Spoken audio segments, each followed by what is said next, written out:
उस शाम उनके सरदार ने कहा, इंशाल्लाह कल हम इसे तोड़ देंगे। और बस यही वो पल था जिसका इंतजार सदियों से हो रहा था। अल्लाह की मर्जी शामिल हुई और अगली सुबह वो लोहे की दीवार रेत की तरह बिखर गई। कुरान सूरह अंबिया 96 का नक्शा हकीकत बन गया। वहुम मिन कुल्ली हदबिन यंसिलून, वो हर ऊंचाई और टीले से फिसलते हुए नीचे आएंगे।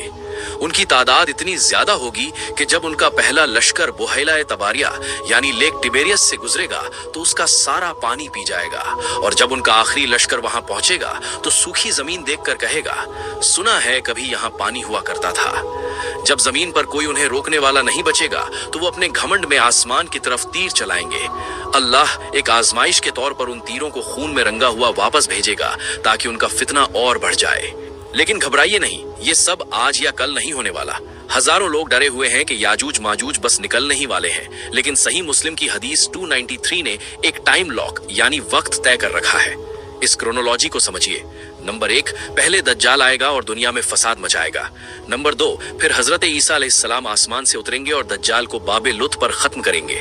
नंबर 3, उसके बाद दुनिया में अमन और शांति का दौर आएगा। ठीक उसी वक्त जब सब बेखौफ होंगे, अल्लाह हजरत ईसा अलैहिस्सलाम पर वही यानी रेवलेशन भेजेगा। ए ईसा, मैंने अपने कुछ ऐसे बंदे रिहा कर दिए हैं जिनसे लड़ने की ताकत किसी इंसान में नहीं है। तुम मेरे मोमिन बंदों को लेकर तूर पहाड़ पर पनाह ले लो।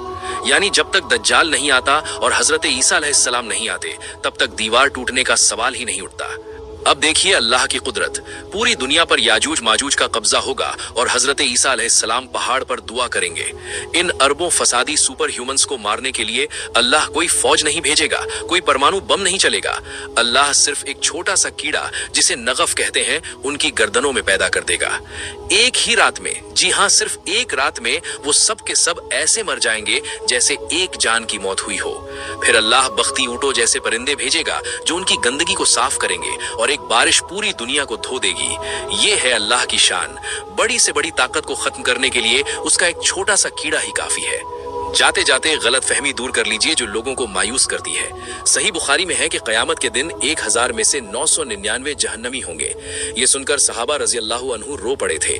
तब नबी सल्लल्लाहु अलैहि वसल्लम ने मुस्कुराकर हौसला दिया और फरमाया, घबराओ मत, वो 999 याजूज माजूज की कौम से होंगे और वो एक जन्नती तुम मुसलमानों से होगे।